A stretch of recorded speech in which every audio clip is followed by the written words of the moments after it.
27 February हा दिवस महाराष्ट्रात कवी कुसुमाग्रज यांच्या जयंती निमित्ताने मराठी भाषा गौरव दिन म्हणून साजरा केला जातो। त्यांचा जन्म 27 फेब्रुवारी 1912 रोजी पुणे येथे झाला होता। विष्णू वामन शिरवाडकर तथा तात्यासाहेब शिरवाडकर हे मराठी भाषेतील अग्रगण्य कवी, लेखक, नाटककार, कथाकार व समीक्षक होते। त्यांनी कुसुमाग्रज या टोपण नावाने कविता लेखन केले। वि. शिरवाडकरांनी कविता, नाटके, कादंबऱ्या आणि कथांद्वारे मराठी भाषा समृद्ध केली। विशाखा काव्यसंग्रह, नथ सम्राट नाटक आणि ओजस्वी कवितांनी मराठीत क्रांती घडवली। त्यांनी वीज म्हणाली, धरतीला आणि याती आणि देवयानी यासारखे गाजलेली नाटके लिहिली। त्यांनी विशाखा, कणा, हिमरेषा, संदोमयी, वादळवेल, मुक्तायन यासारखी काव्य लिहिली। त्यांनी वैष्णव, जान्हवी, कल्पनेच्या तीरावर ह्या कादंबऱ्या लिहिल्या।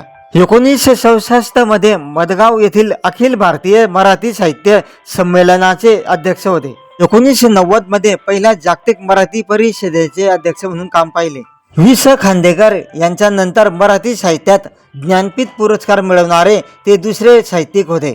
कुसुमाग्रजांनी आपल्या लेखणीतून मराठी भाषेला एक वेगळीच प्रतिष्ठा आणि उंची मिळवून दिली। त्यासाठी ते नेहमीच स्मरणात राहतील।